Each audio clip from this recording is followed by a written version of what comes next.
Welcome to another weekend here on the platform. It is our tradition to examine developments in the polity, and today's program will be no different. My name is Sam Omashaye. 91 registered political parties, more than 60 presidential candidates, all gearing for a showdown in what may turn out to be one of Nigeria's hard-fought presidential elections in 2019.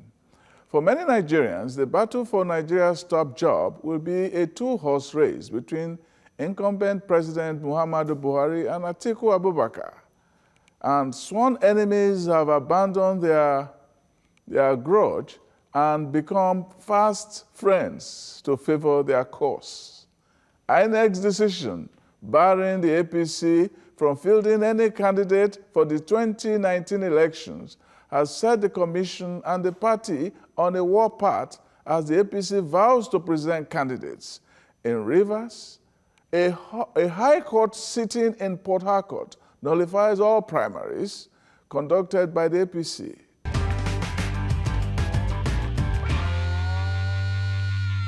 Now to the news mention. A public affairs analyst, Dr. Ojon, joins me to analyze issues heating up the polity.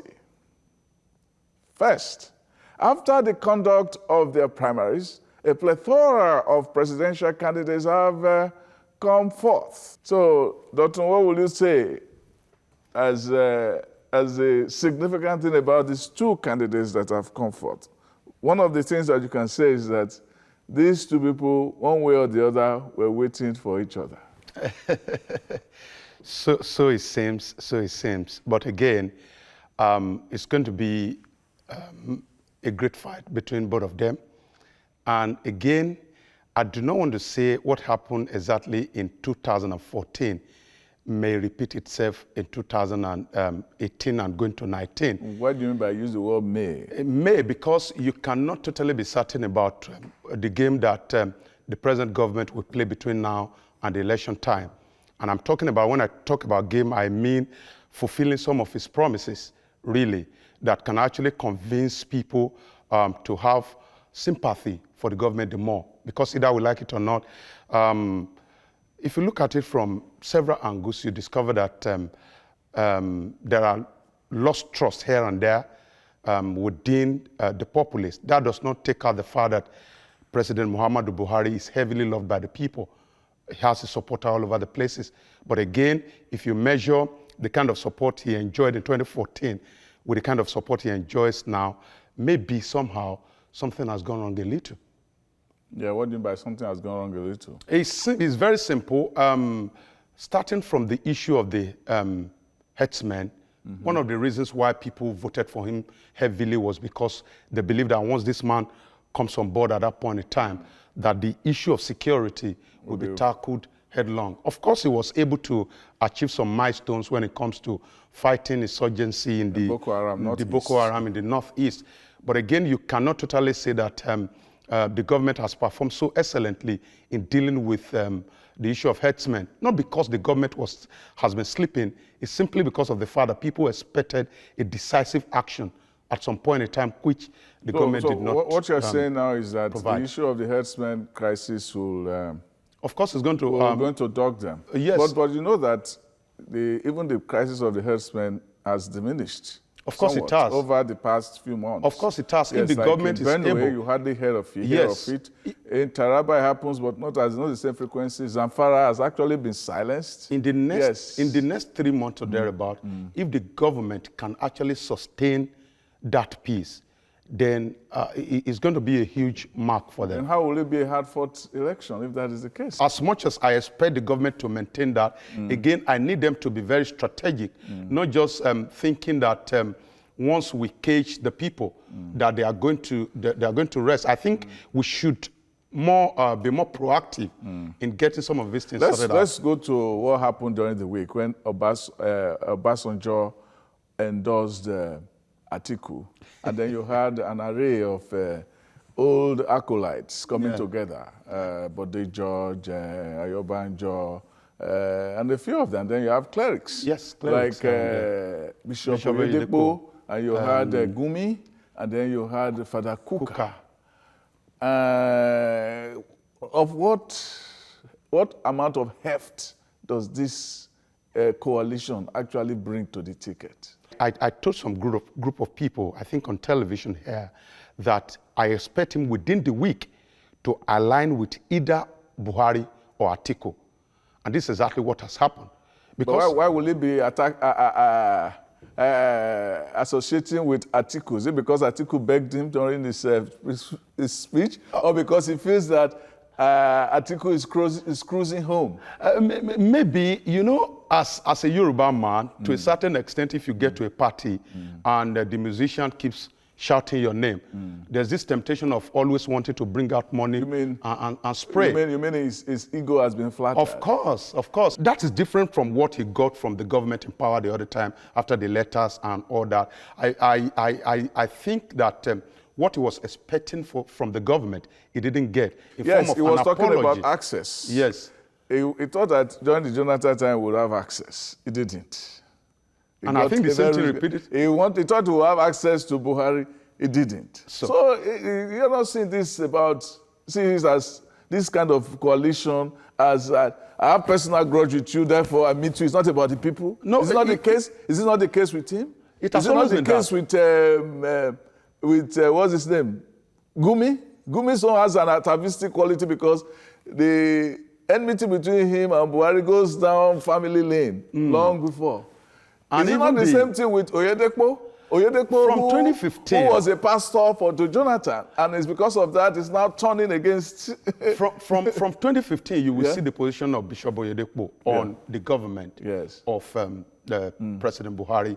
Of course, the issue of insecurity did not help the relationship. Does it just make sense now that a bishop or a pastor, in the case of both of them are bishops, Kuka and Oyedepo, they're bishops, herding a church, have now taken partisan position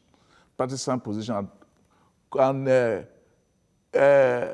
lining behind a candidate that many people believe is also flawed. That there are so many allegations hanging on his head and so many cases hanging on his head that should be condemned even on the pulpit. I think, you know, there are two ways to it. First, in 2014, if you remember, former President Obasanjo was having issues with Jonathan. And they called for a truce meeting, so to call it. And Baba Oyedepo was there, Bishop Oyedepo, E. Adeboye was there at that point in time. They said they played, was he a witness role there? We could not tell whether this is the exact role this man of God also played in the meeting. So the fact that they followed Atiku there may not necessarily put them on a partisan line. Now you are talking of perception. You are talking of perception. Of course, I'm talking about perception. It was a meeting in which Obasanjo was endorsing. That is the highlight of the meeting to the public, that Obasanjo was endorsing Buhari, what do you call it? Atiku.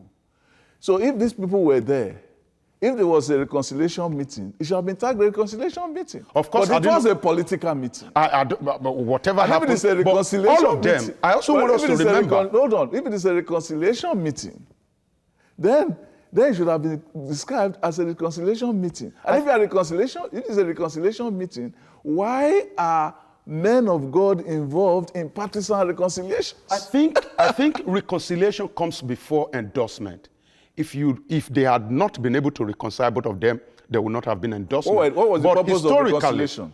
I want to ask a question. Historically and philosophically, if you follow it from the religious angle, you discover that over time, religious leaders have always had a part to play. But again, we need to differentiate a personal... Exactly. We need to, apart from the partisan, a personal belief from a congregational belief.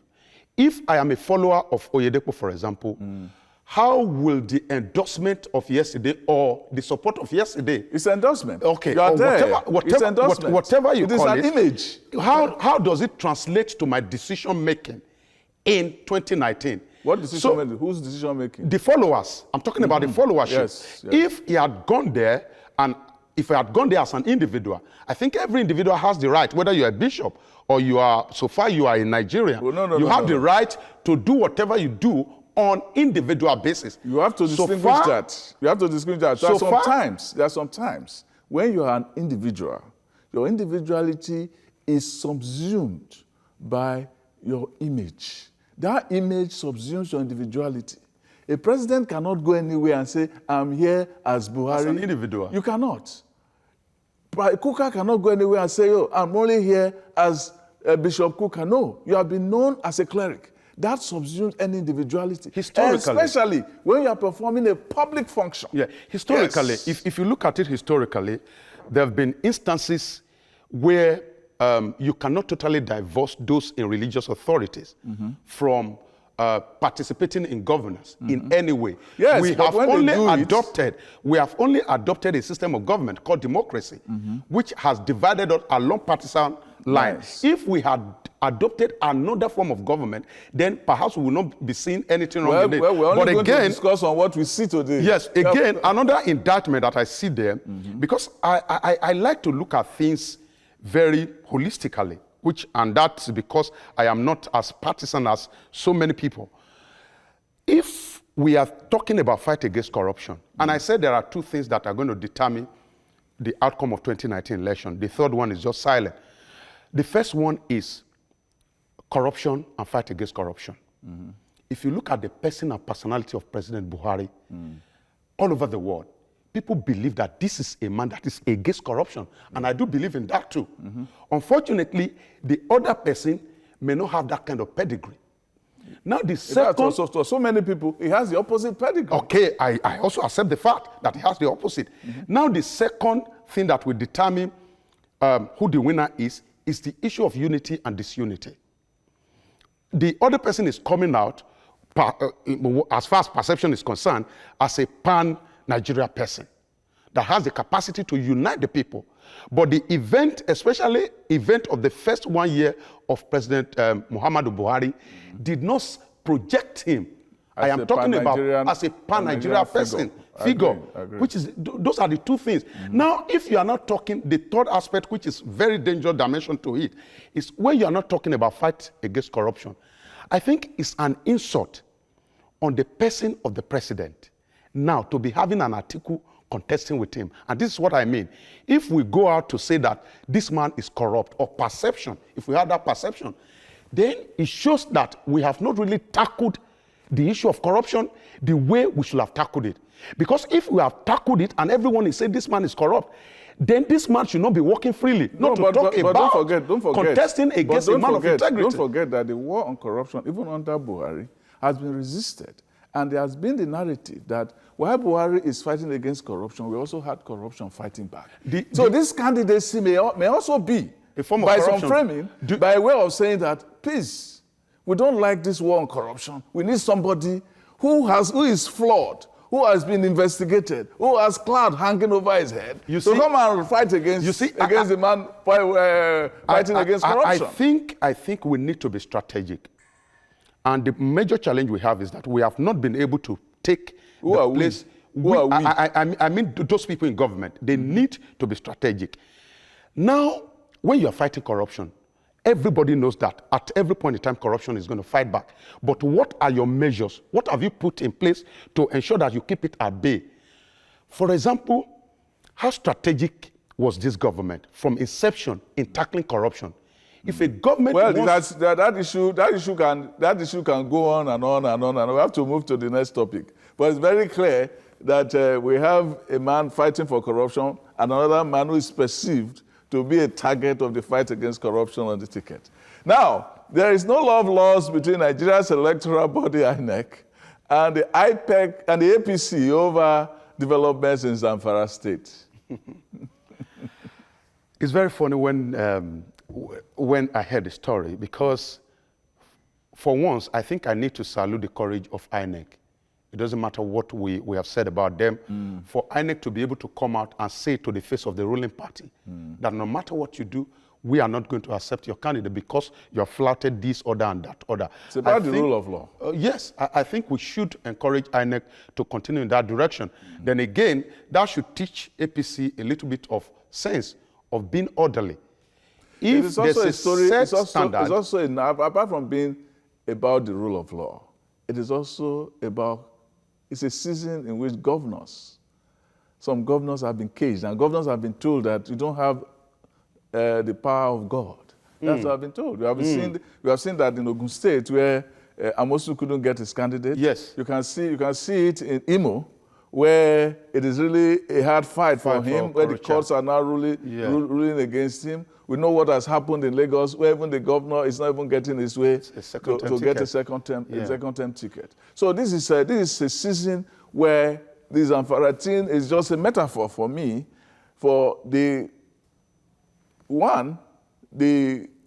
prevalence and the superiority of the rule of law over any institution. Because in the case of Zamfara, the government was creating problems because he wanted to impose his candidate. And I think we should commend the government in power for this, in all honesty, because if it were sometimes ago, there will be possibilities here and there of somebody phoning somebody, and the INEC will be forced, quote unquote, to do otherwise. So I think we need to commend INEC, commend the government in power, and also tell the party in power that they should learn to be orderly in some of these things that they do. Again, this is very, very important. Again, apart from the fact that some governors now know that, they now know their places here and there, how would this translate to the right candidate winning election in 2019? Have we learnt our lessons as a people? Then I think the only way for APC now is Zamfara, is to go to court. But if they think that, they may not win, maybe they collaborate with a smaller political party and put their candidates under them. We have a number of them. I think we have about 91 political parties, so that they can continue without unnecessarily causing troubles. It has happened before. It happened in Imo under Obasanjo. Well, Rivers APC may have to go through all the pre-election processes again, following a recent court judgment. Many people thought that Amici had everything wrapped up. You know, it's an extension of that story that you understand. Yeah. Because you may not always get things right. And I think politicians should learn that fact. If we know that fact, the level of violence during election will also reduce, that we will not continue to win all the time.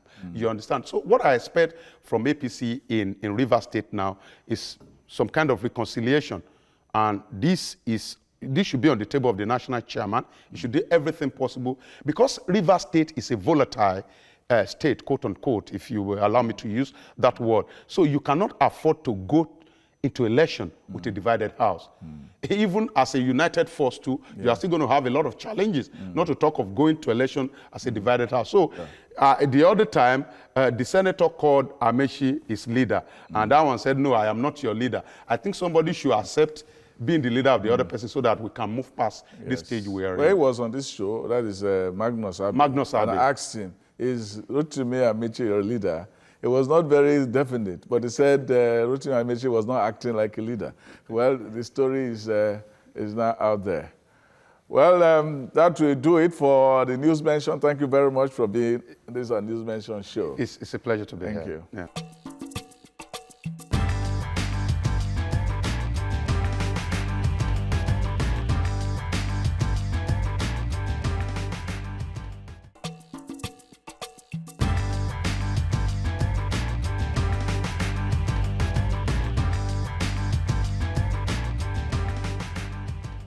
Big Talk is with former chairman of the Economic and Financial Crimes Commission and a governorship aspirant under the platform of the APC in Adamawa State, the well-known Nuhu Ribadu.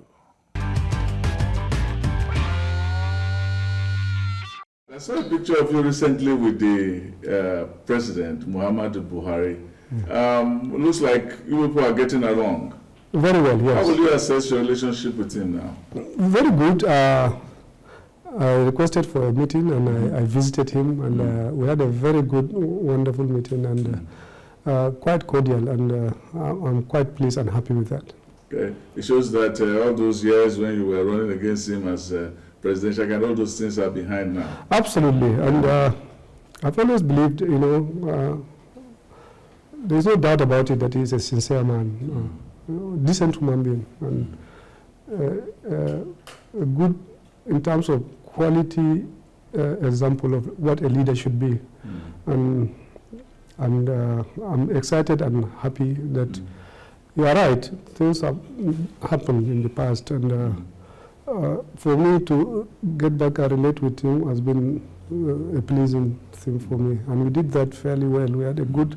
We all have one thing in common, and that is to get this country better and do things properly and correctly, and do the right thing, and that's exactly what happened. Yeah, you were recently at the Nation/TVC Herdsmen and Farmers Resolution Conflict Conference. Yes. And you had good things to say about Buhari in terms of his attitude towards the herders and farmers conflict. Can you elaborate on that? He said he was a sincere man on this matter and so on. And it's true, and that's where the whole, the tragedy of the whole problem of this Fulani herdsmen, those who we call Mbororo, is a subgroup in the Fulani ethnic group. They are nomads, and they are also pastoralists, They have no permanent address, most of them. They continue to move, and that's their own way of life. Yeah. They also have their animals to take care of. So, double problem. And it's not a new thing in here in Nigeria. It's a global phenomenon. Yeah. It has been there for centuries. A lot of, indigenous tribes all over the world used to be nomadic. Yeah. But countries and government have done something to address it and get them settled. Almost all the indigenous tribes, for example, in the US, were nomadic, and government took action to get them settled and work hard to change their way of life, which modernity doesn't just support. You need to settle down to do things in a modern way. You need to have an address. You need to have what you call your own, land. Landless people do not fit in with modernity. Yeah. It's the same thing that happened all over, even in Europe. They have the gypsies, I'm sure all of you know about it. And the problem and the challenge they continue to present to the whole continent. As a people, what V.S. Naipaul called a people without a state. Without a state. Or a people without a place. Without a place. You are absolutely right. And it's the same thing. In a free state. Yeah. Absolutely. The same thing in the subcontinent called India, where you had about 315 of such tribes. Our own Fulani is very unique, it's very different, it's special, and there is a hell lot of misunderstanding about that concept in Nigeria. The Fulani, they are a huge number, they are in large number. A lot of them have settled, and a lot of them interacted with the other ethnic groups, Hausa, Kanuri, Nupe, and so on. And Islam particularly fostered that close relationship, and they became one in culture, one in way of life. But the nomadic part of the Fulanis remain outside and outsiders, those who we call Mbororo. And they have been going about. Not much has been done to get them settled and get them also to be part of the communities.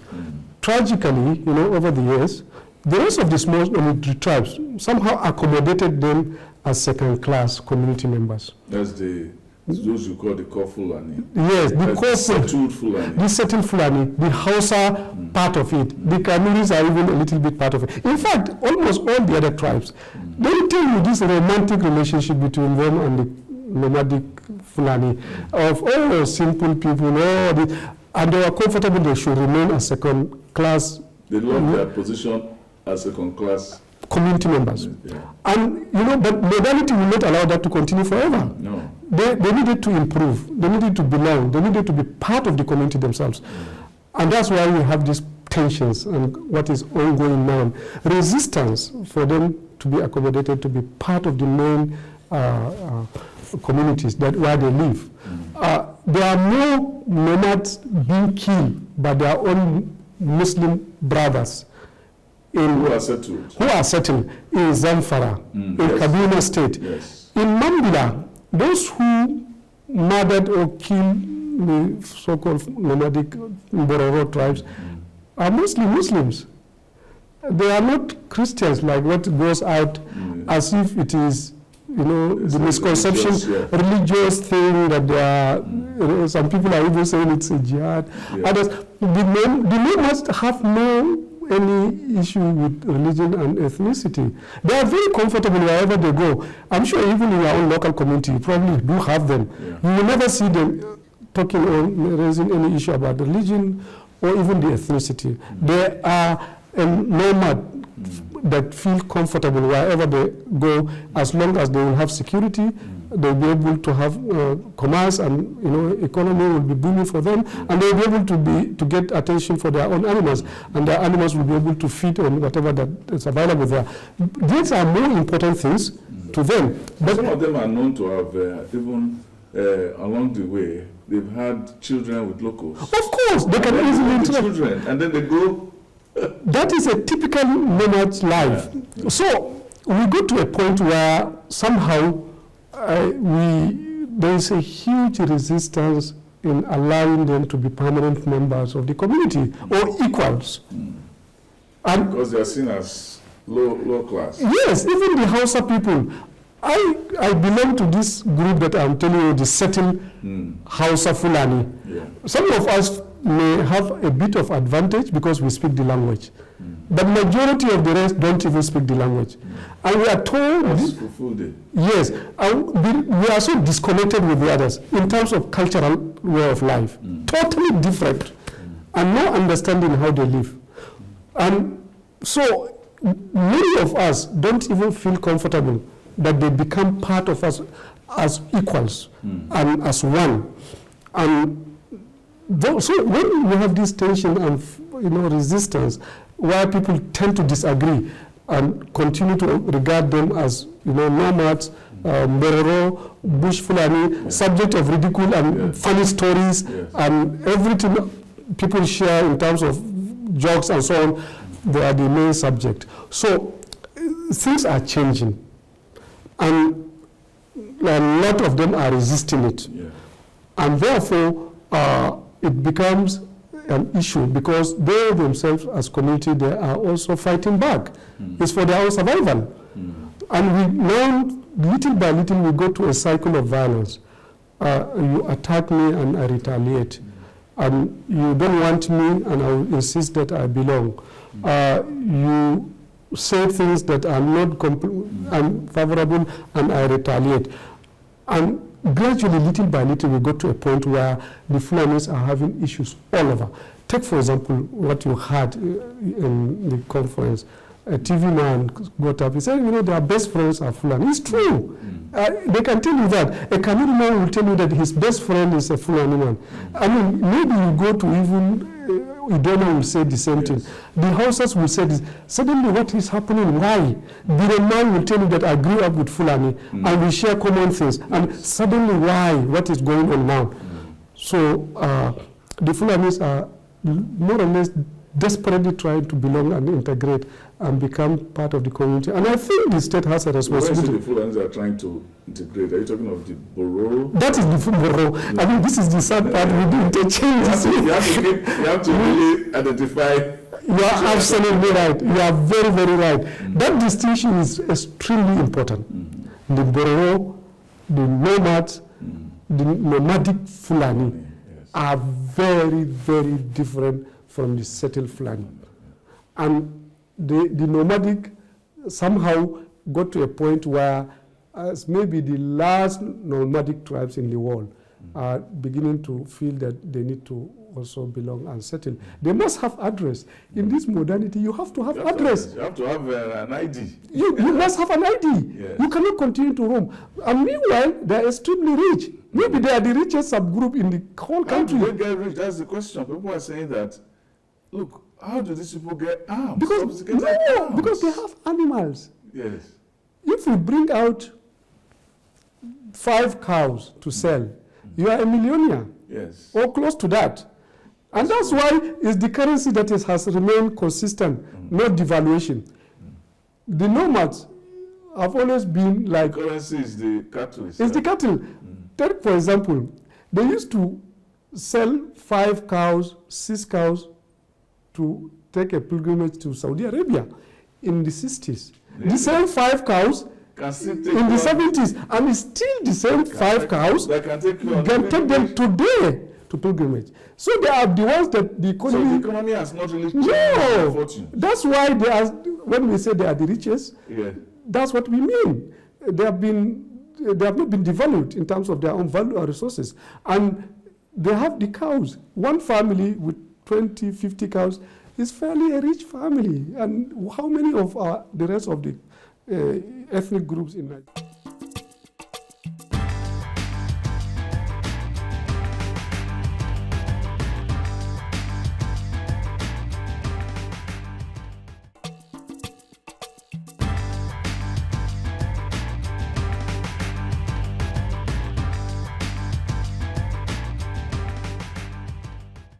With 50 cows, if 5 can fetch you $1 million. Yes. With 50 cows, you will have about 10 million. Yes, and that's it.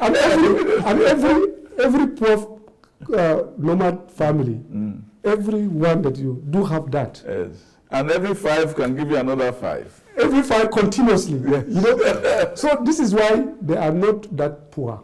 They do not rely on anyone. And they do, it's also a fallacy, people believing that they are coming from outside. No, they are our own nomads. No, any nomadic group will come from outside and be able to control this terrain in Nigeria. No, it's not true. They are our own nomads. We must understand that and agree that we have a problem of settling our own nomadic tribe, and they have a lot to contribute. What is the gap? The problem we have is that we've been completely, we've made it impossible for them to belong. There has never been one Bororo general in the military, or even in the police. Or senator. Or House of Rep. Or even assembly. Or school principal. Or school principal. Or executive in a bank. Chief executive. No. And a family, a number close to 20 million people. Fairly okay in terms of economy. Uneducated, taken out completely. They are not in this scheme of whatever that is modern. They do not have any clinic. They do not have any hospital, school.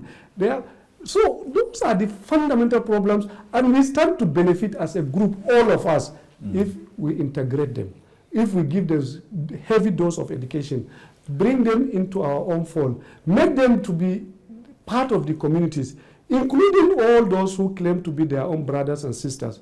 This Hausa Fulani that somehow look at them as second-class group. It makes sense for us to work extra to incorporate them. And that's why the point about what you said about President Buhari, I know as a fact, he never took side in this thing. By nature of President Buhari, he's somebody with empathy and feeling for the poor or those who he feels are aggrieved and deprived. And he tends to be very visual in his own expression of disdain for injustice and so on. But even with this, he refused to identify himself with the Bororo nomadic in this period of conflict. Yeah, but how do you distinguish the settled Fulani who have cows, like President Buhari, even now Atiku Abubakar, who have cows, and the Bororo? So how do you distinguish them? Because all of them have cows. Yes, you see, this is the nomadic life that I'm telling you about. Yes. That's why I said the Fulani is a unique one. It's different from other nomadics because of the large number. Because of historical, separation, a lot of the Fulanis have settled into towns and integrated with the local communities. Which Fulanis are you talking about? The nomadic? No, the Fulanis. And there are a lot of the sub-clans that refused to or somehow did not integrate. And they are, collectively, we call them the Bororo. Bororo refused and remain nomadic. Yes. And they still remain nomadic up to today. Yes. Many of those who settled became part of the other tribes that they have met, like the Hausa Fulani now, Yes. or Fulani Kanuri, or Fulani Nupe, or yes. Fulani Yoruba, like Yes. you find in Kwara, in Lori, you know. So Fulani settle in many of the other things, but there are a lot of them who remain nomads, and that's the difference between President Buhari and the nomads, Atiku Abubakar and the nomads, Nuhu Ribadu as the nomads. Even though some of us somehow retain the language, we speak common language, but culturally we have different, distinct way of life, completely different, and the attitude of how we take things. They are not bothered about. They are more comfortable, the Mbororo, the nomads, to live with Igbo communities than to live with the Hausa Fulani. So the question I was still asking is, how do you distinguish the cattle that are owned by the Bororo and those that are Fulani and the cattle thing is that it's a different thing. You know, pastoralists are different from the nomads. That's what I tried to explain from the very beginning. We have still tribes in Nigeria that have animals, you know, especially in the northeast. And they keep it in one place. They keep it in one place. They don't roam about like the... Yeah, like in one place. They are not nomads. Yes, they are not nomads. They are not nomads. So that's why I tell you, I try to explain the two things, the double kind of Japan, nomad pastoralists. Yes. The other tribes, the Shua Arab, the rest of the... There are a couple of few tribes that do have animals, but they are settled. And they are just pastoralists. Pastoralists. Yes. Now, the other question I want to ask is that people have been saying that this Bororo that will go about with all this cattle, that there must be some people who sponsor them. It's not true. It's not true. No, who will sponsor them for what? Because they belong to different classes. No, totally. And I mean, some people are struggling to survive. They are in the bush, and that's why. You know, well, I asked, how do they rent their account? That's it. The point about it is that we neglected a chunk of people, and allowed them to be in the bush with no education, with fairly good number of something at hand, in their own control, their own animals, and living. That's why it's almost impossible to even militarily defeat them, because they control the forest. Why are we having problem with the Boko Haram? It's simply because people from the town move to the bush.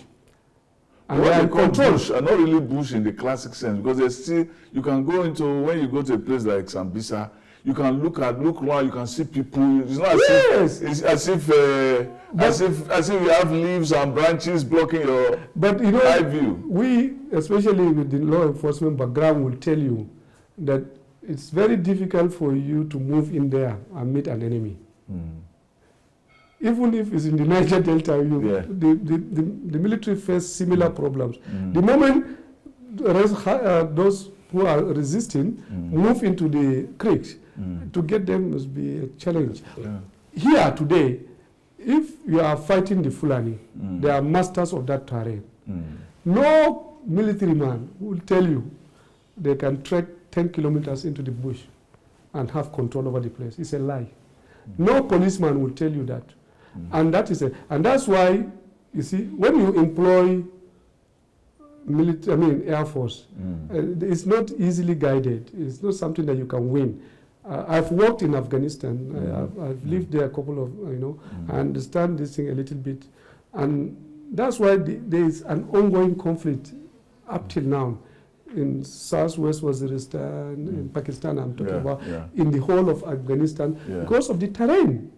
And when you moved in, it's difficult for you to militarily have control, because there are different kinds of tunnels. And then these Fulani herdsmen are not that what people think about or terror. No, it's about survival. It's about, I have to protect my own family.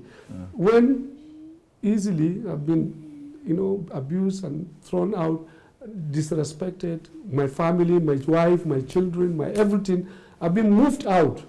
I have to survive. And this cycle of violence is a tit for tat and then retaliatory, what we call retaliatory culture, where you hit me, I hit you. And we continue. There has to be a point where we'll break it and understand that, yes, we can actually get them to be part of the communities and live comfortable, because they have no any other place to go. Yes. So it creates a lot of problem for modernity, because one, they are not educated, so we are speaking one language, they are speaking a different Absolutely, language. sir. We are looking at modernity, they are looking at the ancient world. Absolutely. And then we want them to obey us, they want us to understand them. And how do we now bridge this gap? That is the point. How do we do that? We started with nomadic education one time. Excellent. Yeah, but that is not really go We far did not carry it very well. Mm-hmm. You see, when you settle nomads, you have to have some incentives and things that will... down. Yes, to pin them down, to get them into a settled life, so that you'll be able to provide amenities. And how do we do it? Maybe you have to do some few attractions that will make them... parents want their children to go to school. Well, yeah. And the moment they start with a school, that is why the nomadic education thing came in. And it has helped to settle many of the nomads across the country. I know them, some of them are PhD holders today, products of the nomad. Really? Fantastic, yes. Who are nomads? Nomads. What is the relationship with those who were able to cut away from the nomadic life? And it will be very interesting to see how they relate to their own people. Yes, it's so interesting how, because I followed it, I developed a bit of interest in some of these things. I followed families that allowed their kids to go to that nomadic education. And I saw a transformation. Through one chap who went to school, chances are that family will settle in that permanent place where he went to school. And that his own younger ones will equally go, because there is an improvement in their own lives. I have followed few, and I've seen how it has changed their lives and their way they settle. And their worldview. And their worldview. I've befriended many. I've seen what it has done into their own communities, and how the reach out has been very, very successful. Through them, others are also benefiting. If we had continued with all the vigor and invested heavily in it, and I still feel that it's not just about government, all of us will have to develop interest in this and contribute and support it. For example, now, I know government of Poland, today, we have some of them in Warsaw pursuing PhD degrees. Wow. Yes, imagine Poland supporting us in settling our own. It will be very interesting to know what's the relationship with those who have stopped the nomadic life and the relationship with the settled Fulani. Yes, I think you need to... That would be a different class. Do they get absorbed as equals? Easily. Education makes a lot of magic in this. Yes, it's about improving and getting up, meeting the rest of the community and the society. When you talk with them, you will be amazed the level of intelligence and ability to grasp and understand things. If you like, I can give you address of some of them, and you call them. Yes. You can talk to them, and you will be amazed. I should give you an address. You can call a PhD student who is pursuing one right now, and you'll be amazed what is going on. And it is across, not just one side. Yeah. So it's not that very complicated or difficult. It's not a religious thing. It's not an ethnic thing. I mean, for God's sake, let's put that aside. And the more in number we have in Nigeria, the better for us. Yeah. You see, in those days, 2-3 decades ago, northern Nigeria used to be more in terms of security and peace than even the southern part of Nigeria. Now it's the reverse. It's the reverse. The most insecure place in Nigeria today is probably the northeast. The place where you cannot drive at night. You cannot move easily. You are not protected, not to talk of your own valuables. And the nomads also are part of that. When they are not secured, they move out. Then the economy of the south is booming. The north is not.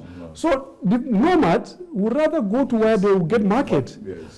The products from their animals sells better in the south. Another point is that is the reality that many people do not know. Governments in the north fail.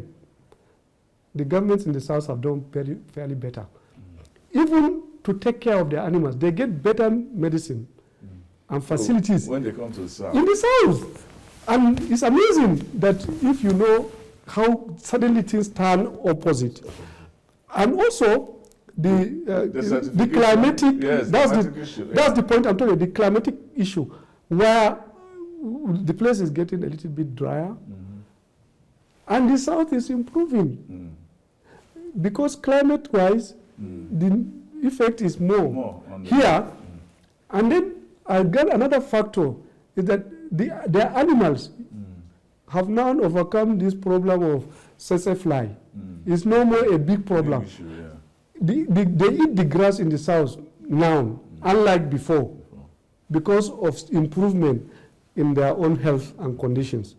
All these factors have built a perfect situation for migration. And it's like when people are talking about why are Africans or Nigerians moving to Europe, young people, it's just to improve their lives. This is the simple explanation. Nobody wants to go to hell. Just the way Trump doesn't want people to come to their countries, some people don't want Herdsmen to come. It's the same thing. It's the same resistance. It's the same cycle. Pressures and tensions force people to migrate. Exactly. In Nigeria, Northerners are migrating to the south, yes. and the Southerners are going to Europe. Yes. It's interesting. It's very tragic. I mean, it's very, but it's something that we need to understand and address. And not hate ourselves. Yeah. Please, that part has to be purged off. Please. Yeah. We are all normal. We are all good people. We shouldn't just continue to stigmatize people on the basis of who you are, where your religion or your ethnicity. It's crude, it's primitive, it's backward. Yes. I mean, we need to be above that. Yes. We should be able to outgrow that and look at people and see what problems and challenges they are facing and see what we as people can contribute to in addressing it. Thank you very much. It has been a very enlightening session we've had with Alhaji Nuhu Ribadu. We didn't have much time to talk about the other aspects of politics in Adamawa. I think that is unfolding. So thank you very much for being with me on Thank this show. you so much. Thank you. Very grateful.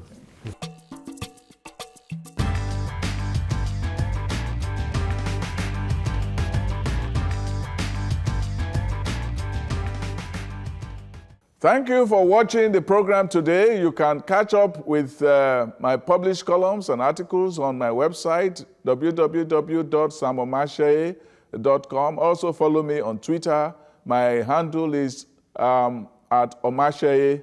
Next week, we have a very special guest. It's no other than the Nigerian Nobel laureate in literature, Professor Wole Soyinka. So stay tuned for next week. Enjoy the rest of your day, and until next week, be good.